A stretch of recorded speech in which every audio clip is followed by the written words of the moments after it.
آج ہم انشاءاللہ نظر بد اور حاسد کے شر سے بچنے کی دعائیں آپ کے ساتھ شیئر کریں گے۔ اللہ سبحانہ وتعالی ہم سب پر بہت ہی مہربان ہے۔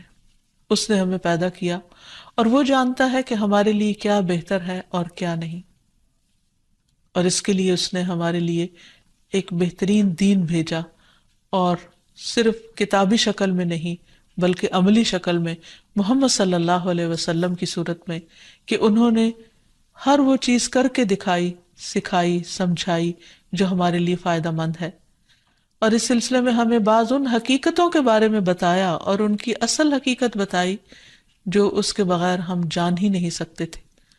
اور ان حقائق میں سے ایک حقیقت یہ ہے کہ انسان کی نظر بھی ایک اثر رکھتی ہے، اور پھر اس سے بچنے کے لیے کیا کیا جائے، کیا کوئی من گھڑت طریقے اختیار کر لیے جائیں یا وہ جو خود نبی صلی اللہ علیہ وسلم نے سکھائے؟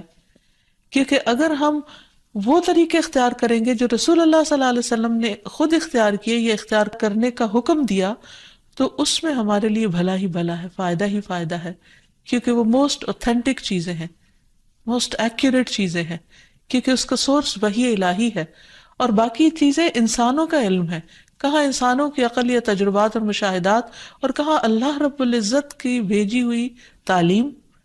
تو اس لیے اس سلسلے میں بھی ہم قرآن و سنت سے ہی رہنمائی حاصل کریں گے۔ اور پھر دعا کرتے وقت یاد رکھیے کہ سب سے پہلے اللہ سبحانہ و تعالیٰ کی حمد و ثنا، اللہ تعالیٰ کی حمد و ثنا میں نبی صلی اللہ علیہ وسلم کی وہ دعائے استفتاح جو صبح تہجد کے وقت آپ پڑھا کرتے تھے بہت ہی خوبصورت ہے۔ اس میں بہت ہی عمدہ انداز سے آپ صلی اللہ علیہ وسلم اللہ تعالیٰ کی حمد بیان کرتے ہیں۔ الفاظ ہیں کچھ یوں: اللہم لک الحمد انت قیم السماوات والارض ومن فیہن، ولک الحمد لک ملک السماوات والارض ومن فیہن، ولک الحمد انت نور السماوات والارض، ولک الحمد انت الحق ووعدک الحق ولقاؤک حق وقولک حق والجنة حق والنار حق والنبیون حق ومحمد صلی اللہ علیہ وسلم حق والساعۃ حق۔ اے اللہ، ہر طرح کی تعریف تیرے ہی لیے ہے، تو آسمان اور زمین اور ان میں رہنے والی تمام مخلوق کو قائم رکھنے والا ہے۔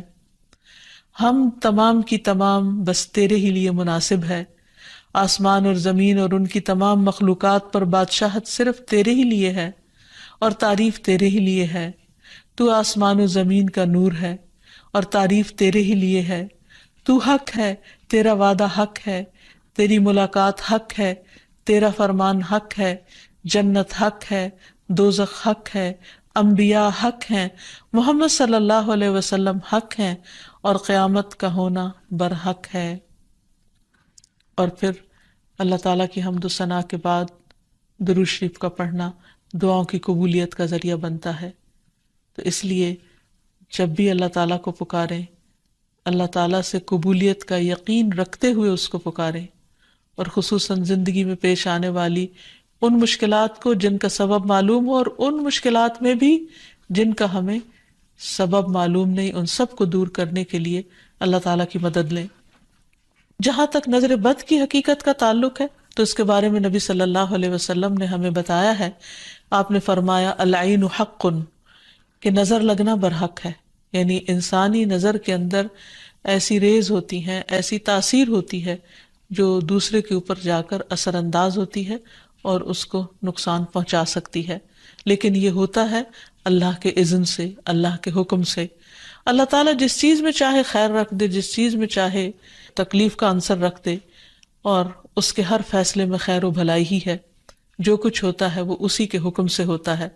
مثلا ہم دیکھتے ہیں کہ یعقوب علیہ السلام کے بیٹے جب مصر میں سب جا رہے تھے تو انہوں نے خاص طور پر ان کو تلقین کی تھی کہ تم ایک دروازے سے داخل نہیں ہونا، اور اس کی وجہ یہی تھی کہ ان کو ڈر تھا کہ کہیں یہ سارے نوجوان اکٹھے جب مل کر داخل ہوں گے تو دیکھنے والوں کی نظر کا شکار نہ ہو جائیں۔ تو انہوں نے کہا وَمَا أُغْنِيَ عَنكُم مِّنَ اللَّهِ مِن شَيْءٍ إِنِ الْحُكْمُ إِلَّا لِلَّهِ عَلَيْهِ توكلت توكلت وعليه فليتوكل المتوكلون. تو انہوں نے کہا کہ میں تمہیں یہ ترکیب بھی بتا سکتا ہوں، لیکن میں تم سے اللہ کی طرف سے آنے والی کوئی چیز ہٹا نہیں سکتا. یعنی اگر پھر بھی اللہ کا حکم تم پر نافذ ہونا ہوا، کوئی نقصان پہنچنا ہوا، تو پھر میں کچھ نہیں کر سکتا. حالانکہ وہ اللہ کے پیغمبر تھے. حکم اللہ کے سوا کسی کا نہیں، اسی پر میں نے بھروسہ کیا اور اسی پر لازم ہے کہ سب بھروسہ کرنے والے بھروسہ کریں. پھر اسی طرح ایک اور روایت میں جو حضرت ابو ذر سے مروی ہے، ہمیں پتہ چلتا ہے رسول اللہ صلی اللہ علیہ وسلم نے فرمایا ہے کہ بے شک نظر بد آدمی کو اللہ کے حکم سے دیوانہ کر دیتی ہے. یعنی بہت سے ذہنی امراض یا نفسیاتی امراض یا ڈپریشن کی وجہ نظر بد بھی ہو سکتی ہے. نظر بد کے بعض اوقات فزیکل اثرات بھی ہوتے ہیں، یعنی جسمانی اثرات بھی ہوتے ہیں. مثلا ایک روایت میں آتا ہے کہ ام سلمہ رضی اللہ تعالیٰ عنہ کہتی ہیں کہ نبی صلی اللہ علیہ وسلم نے ان کے گھر میں ایک لڑکی دیکھی جس کے چہرے پر نظر بد کی وجہ سے کالے دھبے پڑ گئے تھے، یعنی چہرے کا رنگ خراب ہو چکا تھا. تو نبی صلی اللہ علیہ وسلم نے فرمایا کہ اس پر دم کرو کیونکہ اس سے نظر بد لگ گئی ہے. تو اس سے بھی پتہ چلتا ہے کہ نظر بد جسمانی بیماریوں یا جسمانی حالت میں تغییر کا سبب بھی ہو سکتی ہے.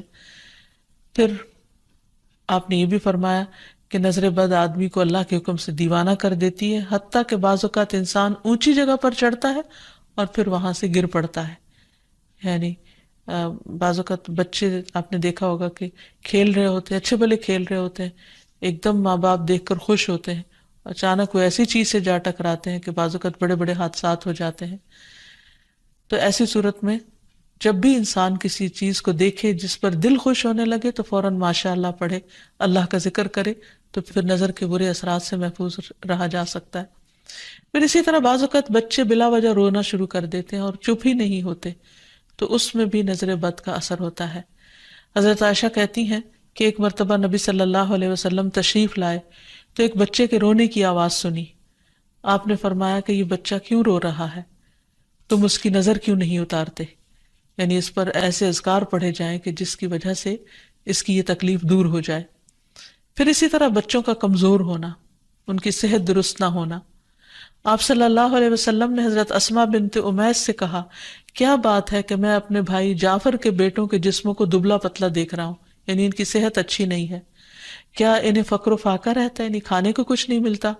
انہوں نے عرض کیا، نہیں، بلکہ انہیں بہت جلد نظر لگ جاتی ہے. آپ نے فرمایا انہیں دم کرو. انہوں نے آپ کے سامنے چند کلمات پیش کیے تو آپ نے فرمایا انہیں دم کرو، یعنی ان کلمات کے ساتھ دم کرو. وہ کلمات انشاءاللہ آگے بتائے جائیں گے. پھر اسی طرح بعض اوقات نظر بد کی وجہ سے جان بھی خطرے میں پڑ جاتی ہے یا انسان شدید بیمار ہو جاتا ہے. اور آپ صلی اللہ علیہ وسلم نے خصوصی طور پر ایک موقع پر جب ایک صحابی نے دوسرے کو دیکھا تو ان کی طبیعت خراب ہو گئی، تو آپ صلی اللہ علیہ وسلم نے خود ان کے سینے پر 3 دفعہ ہاتھ مارا اور یہ دعا پڑھی، اللہم اذھب عنہ حرہا وبردہا ووصبہا، اے اللہ اس کی گرمی اور سردی اور بیماری اور لاغری دور کر دے. پھر کھڑے ہوئے اور فرمایا، جب کسی کو اپنے بھائی کا وجود یا کوئی مال پسند آئے، یعنی کوئی چیز اٹریکٹ کرے، تو اس کے لیے برکت کی دعا کرے، کیونکہ نظر لگ جانا برحق ہے. تو اس حدیث سے بھی پتہ چلتا، اور یہ سلسلہ صحیحہ کی صحیح حدیث ہے، اور جن کو نظر لگی تھی وہ حضرت سہل تھے، اور یہ تفصیلی روایت ہمیں حدیث کی کتاب سے مل جاتی ہے. پھر اسی طرح نظر کی وجہ سے بعض اوقات موت تک واقع ہو جاتی ہے. آپ صلی اللہ علیہ وسلم نے فرمایا کہ اللہ کی قضاء و قدر کے بعد نظر بد ہی میری امت کے اکثر لوگوں کی موت کا سبب بن جاتی ہے. اچانک پھر کوئی ایسی بیماری آ جاتی کہ انسان کی زندگی کے خاتمے کا ذریعہ بن جاتی. پھر اسی طرح یہ ہے کہ انسان دم کرے. حضرت انس کہتے ہیں کہ رسول اللہ صلی اللہ علیہ وسلم نے نظر بد، ڈنک اور نملہ کی بیماری کے لیے دم کی اجازت دی ہے. نملہ کی بیماری میں پسلی دانوں سے بھر جاتی ہے. پھر حضرت عائشہ فرماتی ہے کہ رسول اللہ صلی اللہ علیہ وسلم نے مجھے حکم دیا کہ نظر بد لگ جانے پر دم کیا جائے. پھر اسی طرح بخار، پہلو کے پھوڑے اور نظر بد میں دم کی اجازت دی گئی ہے. خصوصی طور پر چھوٹے بچوں کو دم کرتے رہنا چاہیے، اور جتنی بھی مائیں ہیں وہ ان کی تعلیم و تربیت کے حصے میں یہ بات شامل ہونی چاہیے کہ وہ چھوٹے بچوں کو صبح و شام کی دعائیں پڑھ کر یا اللہ تعالیٰ کا ذکر کر کے دم کرتی رہیں، خصوصاً نظر بد کی دعا۔ حضرت اسماء کہتی ہے کہ ایک مرتبہ انہوں نے عرض کیا، یا رسول اللہ صلی اللہ علیہ وسلم، جعفر کے بچوں کو نظر لگ جاتی ہے، کیا میں ان پہ دم کر سکتی ہوں؟ تو آپ نے فرمایا ہاں، اگر کوئی چیز تقدیر سے سبقت لے جا سکتی تو وہ نظر بد ہوتی، یعنی اتنے اس کے اثرات ہوتے ہیں۔ پھر اسی طرح نظر بد کے علاج میں یہ بات بھی بہت مفید ہے جو نبی صلی اللہ علیہ وسلم کی سنت سے ثابت ہے کہ نظر لگانے والے کے وضو کے بچے ہوئے پانی سے اس کو غسل کرایا جائے، یعنی جس کو نظر لگی ہو۔ ایک اور روایت میں آتا ہے کہ آپ صلی اللہ علیہ وسلم نے فرمایا، نظر بد لگنا برحق ہے، اگر کوئی چیز تقدیر پر غالب ہو سکتی تو وہ نظر بد ہے۔ جب لوگ تمہیں غسل کرنے کا کہیں تو غسل کر دو، یعنی اس کو برا نہ مانو، کیونکہ یہ ایک چیز ہے ہونے والی۔ اگر کسی کے آنے سے یا اچانک دیکھنے سے یا کسی کی بات سے یا تعریف سے دوسرے شخص کی طبیعت خراب ہو گئی ہے تو اس سے واضح طور پر پتہ چلتا ہے کہ کوئی ایسے ہی اثرات ہوئے ہیں، اور اگر وہ طلب کرے کہ وضو کر کے پانی دے دو تو دے دینا چاہیے، اس کو برا نہیں سمجھنا چاہیے۔ لیکن یہ یاد رکھیے کہ نظر بد کے اتار کے لیے غیر شرعی کام کرنا یہ درست نہیں، یعنی وہ چیزیں جن کا سنت سے کوئی ثبوت نہیں ملتا، جیسے بعض لوگ مرچیں جلاتے ہیں یا بعض لوگ کالے دھاگے پہن لیتے ہیں یا کوئی ایسے نشان لگا لیتے ہیں، تو ان چیزوں سے پرہیز کرنا چاہیے۔ کیونکہ نبی صلی اللہ علیہ وسلم نے ایک مرتبہ ایک قاصد کو روانہ فرمایا اور فرمایا کہ کسی اونٹ کے گلے میں کوئی تانت یا کوئی قلادہ باقی نہ چھوڑا جائے مگر اسے کاٹ ڈالا جائے۔ تو مالک نے کہا کہ یہ لوگ قلادے نظر بد سے بچانے کے لیے ڈالتے ہیں یا ایسے دھاگے ڈال دیتے ہیں، تو آپ نے فرمایا ان کو کاٹ کے ختم کر دیا جائے۔ پھر اسی طرح شرکیہ دم نہیں کرنے چاہیے جس میں اللہ سبحانہ تعالیٰ کے علاوہ کسی اور کو پکارا گیا ہو یا ان کا نام لیا گیا ہو۔ اور دعاؤں میں خصوصاً معوذتین بہت مفید ہیں، قل اعوذ برب الفلق اور قل اعوذ برب الناس آخر تک 3 بار پڑھ کر مریض پر دم کیا جائے۔ رسول اللہ صلی اللہ علیہ وسلم جنوں اور انسانوں کی نظر بد سے پناہ مانگا کرتے تھے، یہاں تک کہ یہ 2 صورتیں نازل ہوئی۔ جب یہ نازل ہوئی تو آپ نے انہیں پڑھنا شروع کر دیا اور ان کے علاوہ سب کچھ چھوڑ دیا۔ پھر اسی طرح ماشاء اللہ پڑھتے رہنا چاہیے۔ قرآن مجید میں آتا ہے وَلَوْلَا إِذْ دَخَلْتَ جَنَّتَكَ قُلْتَ مَا شَاءَ اللَّهُ لَا قُوَّةَ إِلَّا بِاللَّهِ، اور جب تو اپنے باغ میں داخل ہوا تو تم نے یہ کیوں نہ پڑھا کہ ماشاء اللہ لا قوت الا باللہ۔ یہ اس شخص کو کہا گیا جس کا باغ جل گیا تھا، سورۃ کہف میں اس کی کہانی موجود ہے۔ اور اس کا معنی کیا ہے کہ وہی ہوتا ہے جو اللہ چاہتا ہے، اور اللہ کی توفیق کے بغیر کسی کا کچھ زور نہیں۔ پھر اسی طرح کچھ دیگر مسنون دعائیں ہیں جن کا پڑھنا نظر کے لیے فائدہ مند ہے۔ ابن عباس کہتے ہیں کہ نبی صلی اللہ علیہ وسلم حضرت حسن اور حسین کے لیے پناہ طلب کیا کرتے تھے اور فرماتے تھے کہ تمہارے دادا ابراہیم علیہ السلام بھی ان کلمات کے ذریعے اسماعیل اور اسحاق علیہم السلام کے لیے اللہ کی پناہ مانگا کرتے تھے۔ اعوذ بکلمات اللہ التامۃ من کل شیطان وہامۃ ومن کل عین لامۃ، میں پناہ مانگتا ہوں اللہ کے پورے کلمات کے ذریعے ہر ایک شیطان سے، ہر زہریلے جانور سے اور ہر نقصان پہنچانے والی نظر بد سے۔ پھر اسی طرح ایک اور دم بھی ہے۔ حضرت عائشہ کہتی ہے کہ میں رسول اللہ صلی اللہ علیہ وسلم پر نظر بد سے حفاظت کے لیے دم کیا کرتی تھی، یعنی وہ خود کرتی تھی، اور وہ اس طرح کہ میں اپنا ہاتھ ان کے سینے پر رکھتی اور یہ دعا پڑھتی، امسح البأس رب الناس بیدک الشفاء لا کاشف لہ الا انت، اے لوگوں کے رب اس تکلیف کو دور فرما دے، شفا تیرے ہاتھ میں ہے اور تیرے علاوہ کہیں اور سے شفا نہیں مل سکتی۔ اسی طرح حاسد کا حسد بھی نقصان دیتا ہے، جس سے بچنے کے لیے اللہ سبحانہ وتعالیٰ نے قل اعوذ برب الفلق اتاری، جس کے آخر میں آتا ہے ومن شر حاسد اذا حسد، کہ حاسد کے حسد سے بچنے کے لیے اللہ تو مجھے اپنی پناہ میں رکھ۔ اور حسد کہتے ہیں کسی انسان کو ملنے والی نعمت کے ختم ہونے کی تمنا کرنا، خواہ خود کو حاصل کرنے کا شوق ہو یا نہ ہو، یا تمنا ہو یا نہ ہو، تو اس سے منع کیا گیا ہے، اس کی حرمت بیان کی گئی ہے۔ نبی صلی اللہ علیہ وسلم نے فرمایا آپس میں حسد نہ کرو، آپس میں بغض نہ رکھو، قطع رحمی نہ کرو، اللہ کے بندو بھائی بھائی بن جاؤ۔ اور یہ ایمان کے منافی صفت ہے کہ کسی بندے کے دل میں ایمان اور حسد اکٹھے نہیں ہو سکتے۔ پھر یہ دین کو مونڈ دینے والی صفت ہے۔ پھر اسی طرح یہ ہے کہ لوگوں کی خیر خواہی اسی میں ہے کہ وہ ایک دوسرے سے حسد نہ کریں۔ آپ نے فرمایا لوگ اس وقت تک خیر پر رہیں گے، بھلائی ہوگی ان کی جب تک کہ وہ حسد نہیں کریں گے۔ پھر اسی طرح یہ ہے کہ ایسا شخص اللہ تعالیٰ کا محبوب ہے جس کے دل میں کسی کے لیے کوئی حسد نہ ہو. عام طور پر حسد کی وجہ یہ ہوتی ہے کہ انسان اپنے آپ کو بڑا سمجھتا ہے، وہ سمجھتا ہے کہ ساری خیر اور بھلائی صرف اسی کا حق ہے، اور جب وہ دیکھتا ہے وہ کسی اور کو بھی مل رہی ہے تو اس پر پریشان ہوتا ہے اور اس سے چھیننے کی فکر کرتا ہے. اور یہ ان خرابیوں میں سے جو بہت اول دور میں پائی گئی. مثلا ابلیس نے انسان کو سجدہ کیوں نہیں کیا؟ حسد کی بنا پر. قابیل نے حابیل کو کیوں قتل کیا؟ حسد کی بنا پر. تو اسی طرح کسی بھی انسان کے اندر جب تکبر آتا ہے، غرور آتا ہے، ابلیسی صفات آتی ہیں، تو وہ یہ سوچتا ہے کہ اس کا مقام اور مرتبہ بس اسی کو ملے، کسی اور کی طرف نہ جائے.